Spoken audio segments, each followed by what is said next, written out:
Добро утро, почитувани гледачи. Добро дојавте назад во утринската програма на Телма. Да си кажеме ова утро со народниот правобранител Насер Зибери. Господине Зибери, добро утро, добро дојавте во студиото на Телма. Добро утро, добро ве најдов. Кога доаѓа народниот правобранител, тема се граѓанските права. Генерално ќе дадеме информација за што се случуваше во изминатиот период и за неколку нови иницијативи кои народниот правобранител ќе ги поднесе во наредниот период. На почетокот, господине Зибери, би ве прашал во однос на вашето последно гостување во утринската на Телма, со кое всушност ја започнавме новата сезона. Тоа беше на крајот на септември минатата година. И од тогаш се изредија сите ваши заменици и стручни соработници од народниот правобранител, од институцијата Омбудсман. Ги отворивме нашите телефони за граѓаните.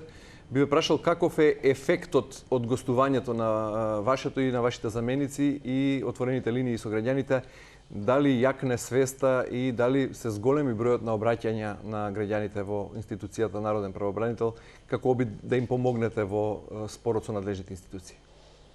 Најкраток одговор би бил да, но дозволете ми прво да изразам благодарност на вашата телевизиска куќа, на вашиот медиум за просторот што ни го овозможи во изминатиот период и на вашата емисија и не само. И тоа е еден прилог повеќе кон сензибилизирање на јавноста за важноста на заштитата и унапредувањето на човековите права во нашата земја. Тоа е прилог кон воведување на нови стандарди за да може граѓаните и да бидат поинформирани за своите права, но и поинформирани за инструментите за заштита на нивните права. Сигурно дека овие емисии кои беа непосредни, контактни, дадоа придонес граѓаните да најдат еден прозорец кој ќе има возможи олеснување на проблемите со кои се сочуваат. Јас мора да кажам дека после секоја емисија, каде што учествува и замениците, и не само замениците на народниот правобранител, туку и државните советници, институцијата беше преплавена со јавувања и со барање информации каде да се обратат, кај можат да поднесат представка и кои би биле излезните решенија за проблемите со кои се соочуваат. Затоа уште еднаш ви изразувам голема благодарност. Да, нашата соработка впрочем ќе продолжи во иднина и понатаму ќе продолжиме да ги отвараме телефоните на нашите телефони за граѓаните, за нивните јавувања и да бидеме мост меѓу народниот правобранител и граѓаните кои имаат потреба од ваша асистенција. Во таа смисла вие рековте еден отворен прозорец плюс зголемен број јавувања. Во таа насока може ли да кажете каква е генерално вашата оценка за првите 6 месеци од 2022? Зрееме ли како општество во смисла на почитување на граѓанските права во сите области? И дали има подобрување, еве, например, во однос на истиот период од претходната година, кога вие, впрочем, и дојдовте како народен правобранител? Да, дозволете една мала дигресија во насока на ова што го зборевме претhodно. Впрочем, во самиот закон на народен правобранител е еден од инструментите за афирмација на човековите права, унапредување на заштитата на човековите права е и соработката на народниот правобранител со медиумите. Медиумите представуваат важен простор за унапредување на ова многу чувствителна област. И затоа води во насока на подобрување на општата состојба, доколку граѓаните имаат подобар пристап до информациите за тоа која е институцијата која може да им биде во корист, а тоа несомнено е националната институција Народен правобранител. Во однос на состојбата актуелна, податоците зборат дека во последните 5 месеци од оваа година, од јануари до веќе сме крај на мај, има тенденција на зголемување на бројот на представки поднесени во институцијата Народен правобранител. Тоа е и резултат на афирмацијата на работата на народниот правобранител, видливоста на институцијата, а секако тоа се постигнува преку медиумско представување на институцијата. Интересен е податокот дека во одредени области кои во минатото сме имале помал број на преставки, сега се чувствува тенденција на пораст на бројот на преставките. Нас во исто време не радува фактот дека граѓаните стекнуваат доверба да се обратат до народниот правобранител, но не загрижува фактот што тие се соочуваат со проблеми па се обраќаат до институцијата народен правобранител. Се разбира дека сензибилизирањето на јавноста за правата на граѓаните е од клучна важност за демократизација на едно општество. Ние мора да направиме повеќе во насока на промовирање на правата на граѓаните и ние да бидеме браникот на заштита на тие права. Дозволете ми, доколку имаме време, само да се осврнам на неколку области каде што се приметува зголемување на бројот на поднесените преставки. Да, или би го формулирал како прашање, рековте, не знаете дали да ве радува зголемениот број на преставки или тоа да биде проблем, бидејќи тоа значи дека многу граѓански права се прекршени, меѓутоа ние зрееме како општество и се уште сме далеку од идеална состојба и веројатно зголемениот број најавувања ќе поттикне поголем број помош и стануваме свесни за граѓанските права. Во таа смисла би ве прашал на што најмногу се жалат граѓаните во изминатиот период? Да, и зголемениот број на преставки, освен што представува зрење, тоа представува и предупредување кон институциите дека граѓаните не се задоволни со услугата што ја добиваат од тие институции кои се надлежни и на крајот на краиштата се платени од даначните обврзници на оваа земја. За жал, областа правосудство останува најдоминантна по бројот на преставките и со посебен акцент извршувањето, односно извршителите. Има сериозен пораст на преставки во оваа област во првите 5 месеци од оваа година во споредба со првите 5 месеци од 2021. Има сериозен пораст и во полициските овластувања. И тоа по сите основи. Има сериозен пораст во областа на домување, што за прв пат ни се појавува како проблем. Правата кои произлегуваат од таа област. Има пораст во областа на заштита на детските права. Има пораст во областа образование, кој исто така за прв пат се случува еден сериозен пораст на преставки во таа област. Се разбира, широка е палетата на проблеми со кои се соочуваат граѓаните и за кои се обраќаат до народниот правобранител. Така, спомнавте извршители, полициски овластувања, домување и детски права. Веројатно, први ги спомнавте извршителите, бидејќи бројот на преставки таму е најголем. Се обидовте ли, например, извршителите се обединети, имаат комора на извршители? Да стапите во контакт со тоа тело во кое се здружени извршителите во Македонија и да влијаете, односно да ги предупредите дека голем број граѓани се жалат на нивната работа и дали има некаков ефект? Или, например, во однос на преминувањето на полициските овластувања, пречекорувањето, дали направивте обид со надлежните во МВР да разговарате на темата и каков е одзивот од страна на институциите?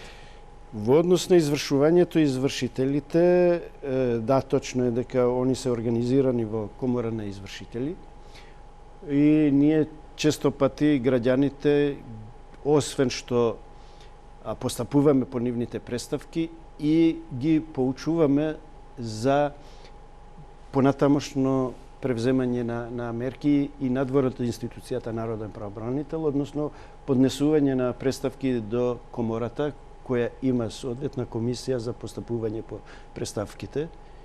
Тоа е дисциплинскиот совет, но и до Министерството за правда, која врши и надзор врз работата на оваа служба. За жал, не можам да се пофалам дека со комората, односно со ова здружение, ние имаме добра соработка. Дури имаме испади, нема да го именувам, но извршител кој се осудува да ни праќа одговор на наша представка дека вие кој сте, не сте надлежни да постапувате.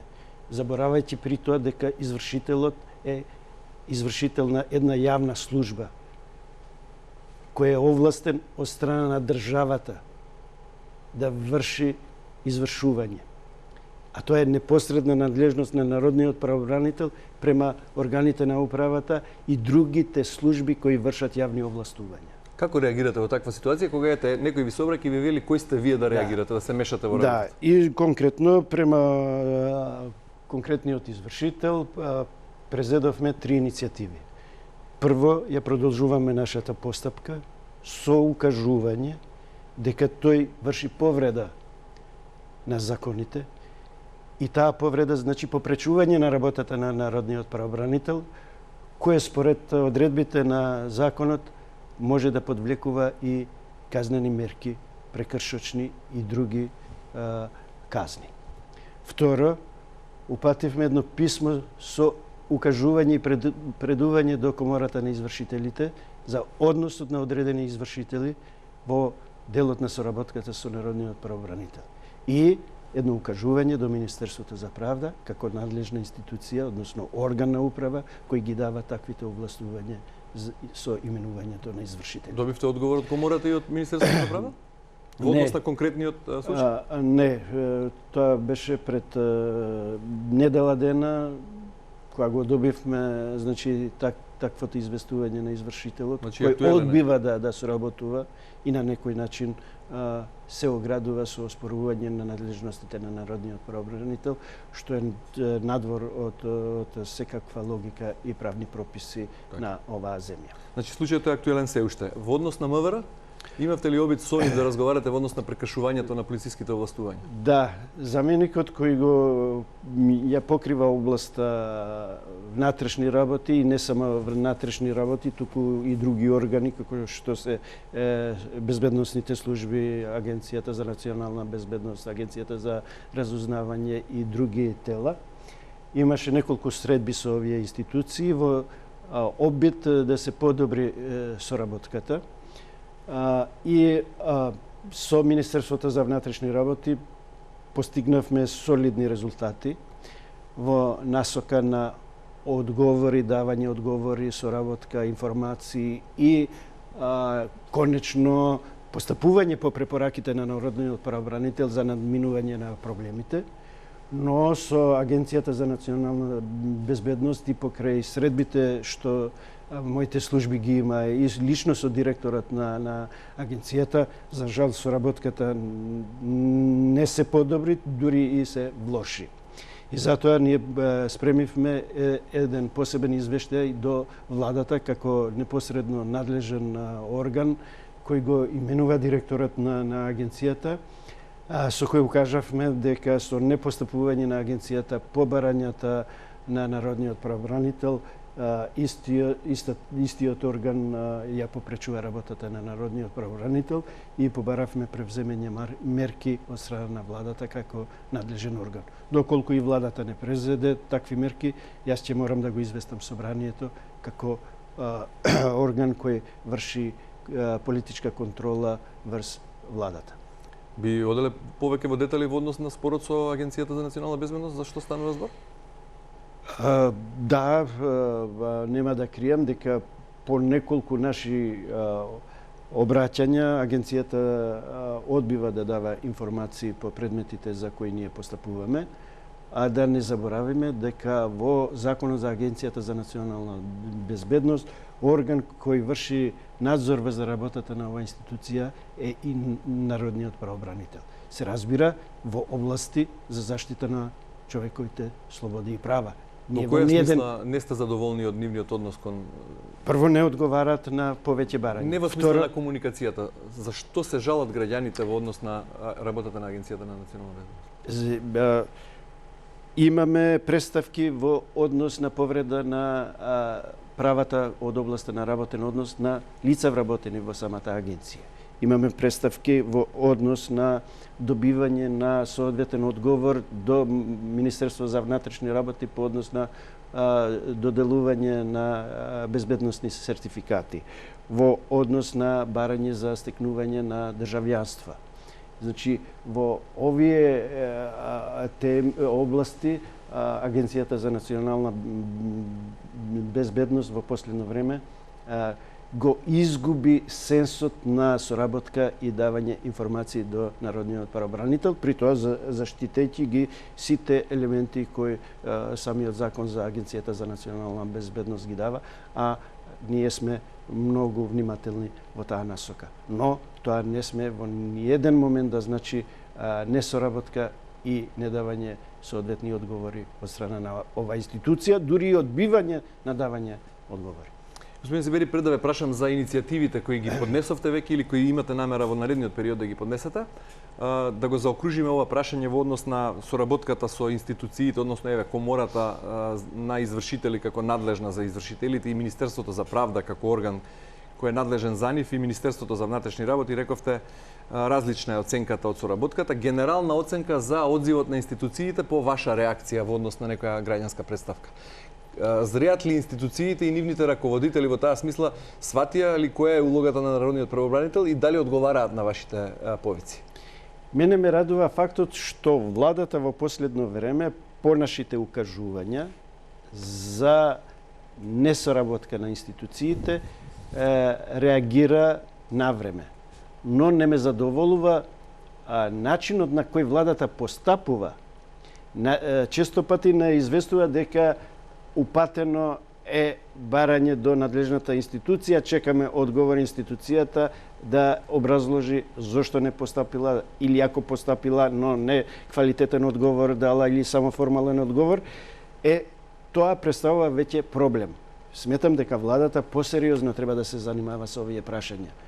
Впрочем, Законот за народен правобранител вели дека кога народниот правобранител ќе се обрати со посебен извештај за несоработка на одреден орган, на седница на владата ќе се разгледува извештајот и ќе биде поканет и народниот правобранител или негов представник и одговорниот од институцијата кој е наведен во извештајот на народниот правобранител, пракса која досега воопште не функционира. Во однос на вашата надлежност, да можете да се изборите за вашата надлежност и институциите да бидат свесни дека постои во државата омбудсман, народен правобранител, институција која е должна да се грижи за граѓанските права, не само постои како таква. Дали мислите да преземете и други, како што рековте за прв пат, пракса да ги казнувате, бидејќи согласно законот вие имате право и да барате казни за институциите кои не се одзиваат на вашите представки? Да, точно, согласно Законот за народен правобранител, ние можеме да превземеме мерки во насока на заштита на правата на граѓаните и тоа во областа на казненото право, значи иницијатива за кривично гонење на сторители на кривични дела во областа на заштита на човековите права. Тука се подразбираат службите со посебни овластувања, полициските и полициските службеници во затворите. Доколку ние утврдиме дека има пречекорување на овластувањата, а со тоа се повредени правата на одредени лица, било да се лица задржани, притворени или затворени, ние можеме да покренеме до надлежното обвинителство кривична пријава. Минатата година ние 2 успешни такви кривични пријави и беа осудени 2 лица со посебни овластувања, еден полициски службеник и еден полициски службеник во затворите. И имаме право исто така, доколку констатираме попречување на работата на народниот правобранител, да покренеме прекршочни постапки во однос на раководителите на останатите во однос на самата институција и раководителот на институцијата и тие да бидат казнети од соодветниот орган, односно надлежниот суд.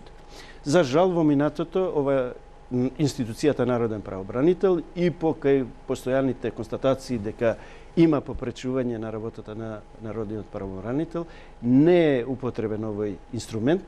Јас еве и пред вас, пред граѓаните, ќе најавам дека институцијата народен правобранител, кога ќе има вакви констатации на попречување на работата на народниот правобранител, ќе го искористи овој инструмент и ќе поведе прекршочна постапка пред надлежен суд и со тоа да ги освестиме институциите дека се одговорни за непостапување и попречување на работата на народниот правобраник.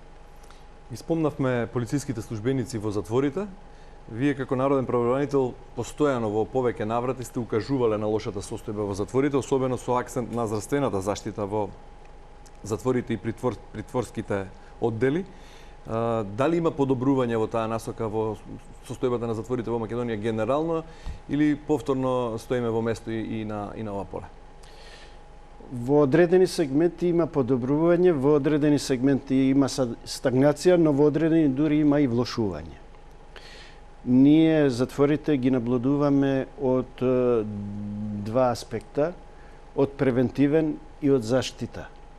Од превентивен аспект во институцијата Народен правобранител постои национален превентивен механизам кој согласно Конвенцијата против тортура е обврскана секоја земја потписник на таа конвенција да има соодветно тело кое превентивно делува врз заштитата на правата на лицата задржани, претворени и затворени, односно кои издржуваат казна затвор, и од аспект на заштита на правата на тие граѓани во тековното работење. Состојбата е следна. Материјалните услови во одредени затвори се подобрени и тука посебно ќе го издвојам затворот во Тетово, каде што е направено сериозен исчекор напред во создавање на соодветни услови. И не само материјални, туку и кадровски и во однос на изведување на процесот на ресоциализација на затворениците. Во одредени други установи, како што е воспитно-поправната установа во Волковија, исто така се подобрија условите за сместување на малолетниците кои се упатени на издржување мерка, воспитно-поправна мерка. Но во одредени затвори се соочуваме со пребројност. Затворот во Штип, затворот во Прилеп, оддели во затворот во Идризово, и тоа со сериозни проблеми во однос на сместување. Слична е состојбата и во затворот Скопје, каде што имаме и притворско оделение. Но најболно останува прашањето на здравствената заштита на затворениците. Здравствената заштита и покрај сите наши укажувања, покрај посебните извештаи поднесени до Министерството како надлежен орган за изведување на здравствена заштита на затворениците, не постигнавме, за жал, подобрување на резултатите. Затворите се соочуваат со намален недостаток на кадар, здравствен, лекари, медицински сестри, услови за работа, лекарства, медикаменти и така натака. Многу од затворите во земјата воопште немаат вработен, односно Министерството за здравство не им обезбедува присуство перманентно на лекари. Да не зборуваме за психиатри, да не зборуваме за стоматолози и така натака. И посебна болка е прашањето на изведувањето на ресоциализацијата, односно спроведувањето на воспитно-поправната мерка за малолетниците, како машкиот, така и женскиот дел. Мора да истакнам и да упатам една сериозна критика до Министерството за образование, која минатата година не организираше воопште воспитно-образовен процес во овие установи. Ниту во женскиот дел во затворот Идризово, ниту во воспитно-поправната установа во Тетово. Тоа е недозволиво. Значи, тие деца кои се упатени на издржување воспитно-поправна мерка се лишени од правото на образование, а тоа значи повреда на Законот за основно образование, тоа значи повреда на Конвенцијата на правата на детето, тоа значи директно нанесување на сериозни штети кон овие деца. Имате ли информација колкава бројка, колку деца се оставени без процес на образование во тие? Во воспитно-поправната установа во Волковија, таму се сместени 22 деца од машкиот пол и 3 девојчиња во затворот, во посебното одделение во затворот Идризово во Скопје. Малолетни? Да, малолетни. Значи, 20 на деца без процес на образование оставени цела година? Да, цела година, изгубија цела година без да имаат образование. И спомнавте позитивните примери, спомнавте што е проблемот преку бројноста и здравствената заштита во најголем дел. Не спомнавте во кои конкретно затвори се влошила состојбата. Рековте на почетокот дека има и влошување, за жал некаде. И генерално би ве прашал зашто станува збор, каде е проблемот? Лоши ни се актуелните закони или не достига политичка волја да се спроверат актуелните закони за конечно да ја поправиме состојбата во затворите во 21. век и по толку укажувања не само на народниот правобранител, туку и на сите и домашни и странски институции кои ја следат состојбата во затворите и констатираат дека имаме проблем. Влошување на состојбите, јас ги наброив затворот во Штип, затворот во Прилеп, затворот во Битола. Како прекубројност? Да, одделни сегменти во затворот во Идризово, затворот Скопје и така натака. Но проблемот со здравствената заштита е генерален. Тој е присутен во скоро сите казнено-поправни установи во земјата. И тука нема исклучоци, односно нема позитивно поместување од констатираните состојби до сега. И како поеклатантен ќе го земам затворот Куманово. Дали за оние деца што ги спомнавме претходно оставени без образование во наредната учебна година ќе се преземе нешто? Имате одговор од Министерството за образование? Да, ние упативме укажување до Министерството за образование и од таму одговорот е дека од септември ќе се обезбеди образование за малолетниците упатени на издржување мерка, воспитно-поправна мерка. А од Министерството за здравство во однос на лекари, медицински сестри и персонал за здравствена заштита? Тој проблем значи потекнува од порано. Со измените на законот за извршување на санкции беше поместена надлежноста од Министерство за правда, односно управата за извршување на санкции во Министерството за здравство, со намера дека ќе се подобрат состојбите и лекарскиот персонал ќе биде по-самостоен во однос на директорите на затворите, зашто често пати биле изложени под притисок и не биле во состојба да ја овозможуваат здравствената заштита соодветно на... За жал, законот се покажа како недоволен инструмент за да се постигне целта, а тоа е резултат. Прво, на недоволно издвоените средства за вработување на соодветен кадар и лекарски и друг медицински персонал, опремување на амбулантите во казнено-поправните установи и нивно снабдување со соодветни лекарства, односно медикаменти потребни за укажување на здравствена заштита.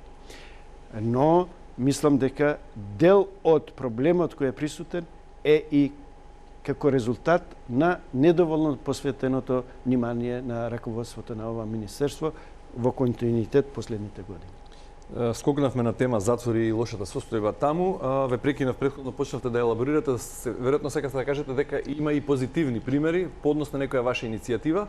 Може ли да кажете за што станува збор и да издвоите кои иницијативи прво влада би ги поднеле во наредниот период?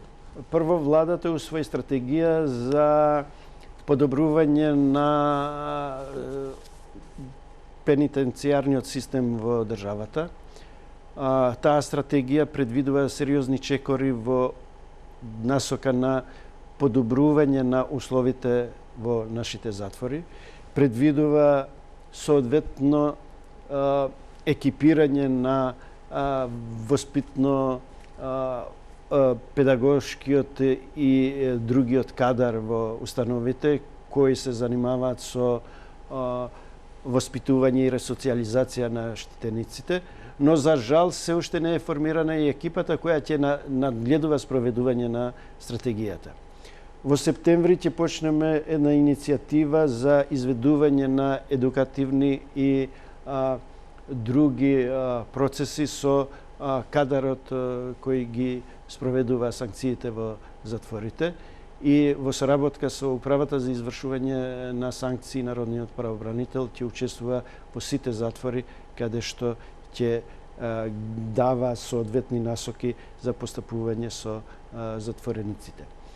Има и други елементи за подобрување, поготово во местата на задржување, а тоа се полициските станици со општа надлежност, граничните полициски станици каде што се задржуваат лицата и местата каде што се задржуваат мигранти, бегалци и лица кои бараат азил во нашата земја.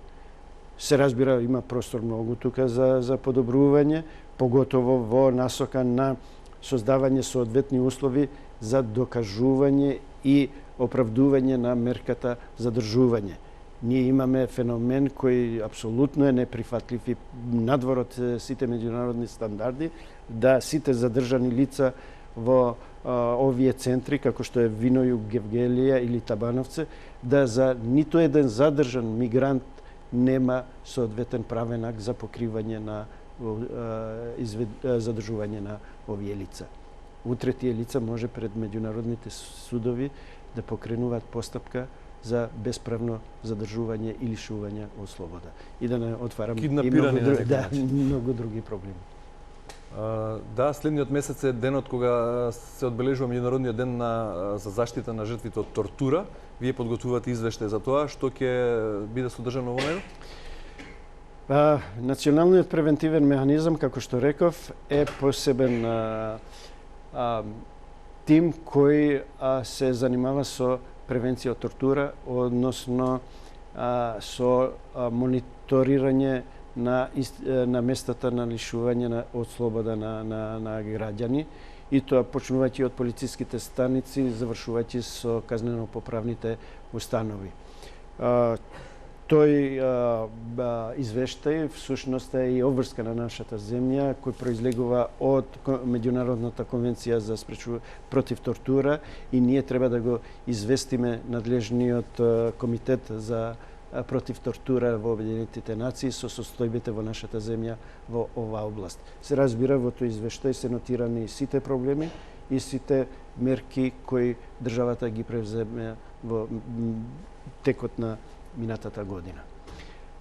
И доколку ми дозволите, само да накратко најавам 3 иницијативи кои народниот правобранител по повод објавувањето на годишниот извештај за 2021 година ги најави, а кои сметавме дека должат внимание, а тоа е прашањето на високите камати со кои се соочуваат граѓаните пред извршителите, прашањето на паушално фактурираните сметки на граѓаните за потрошена електрична енергија или вода и прашањето на сместување и ресоциализација на малолетничките од женскиот пол во затворот Идризово. Што барате во овие иницијативи? Конкретно е за високите камати, да се намалат каматите за извршители или паушалното фактурирање на сметките за струја и вода? За прашањето на каматите ние ја проучивме регулативата и дојдовме до констатација дека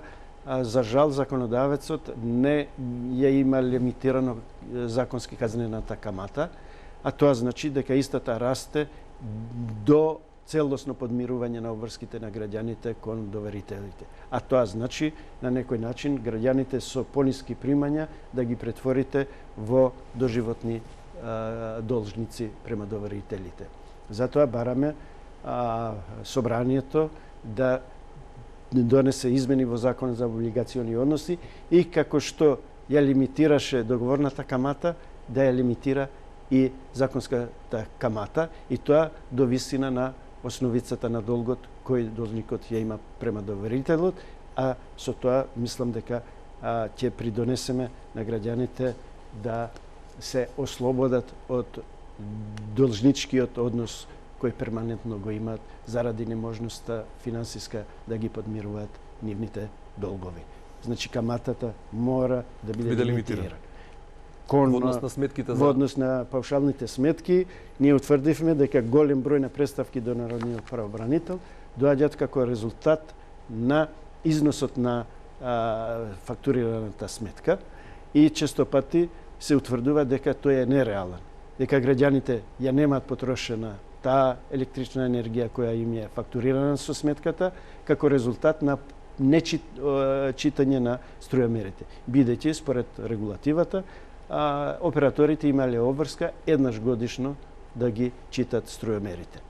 И затоа доаѓа до честопати изложување на граѓаните на обврски однапред да ги плаќаат високите тарифи утврдени во сметките, а тоа значи неможност од плаќање на тие сметки. Затоа во соработка со регулаторната комисија иницииравме постапка за промена на регулативата. За среќа, еве како позитивен пример, уште еднаш да кажам, регулаторната комисија беше кооперативна и на средбата дојдовме до заеднички заклучок да треба да се промени регулативата, односно правилникот, и да се стави обврска кон регулаторите да најмалку квартално ги отчитаат струјамерите и другите уреди. Господин Завири, има уште многу актуелни теми за разговор, меѓутоа времето е кусо. За оваа пригода веројатно и исцрпевме најважните сегменти, да оставиме нешто и за вашето следно гостување на Телма, бидејќи како што најавивме двајцата на почетокот, останува стратешката соработка Народен правобранител Телма телевизија. Во утринската програма ќе продолжат во новата сезона гостувањата на вашите заменици и стручни соработници од таму за сите актуелни теми кои ги мачат граѓаните и ќе останеме како мост и алатка за нивна асистенција пред надлежните институции. Благодарам уште еднаш, се надевам дека граѓаните ќе имаат еден прозор повеќе преку вашиот медиум да бидат запознаени со нивните права, но и можностите за надминување на проблемите. Така е.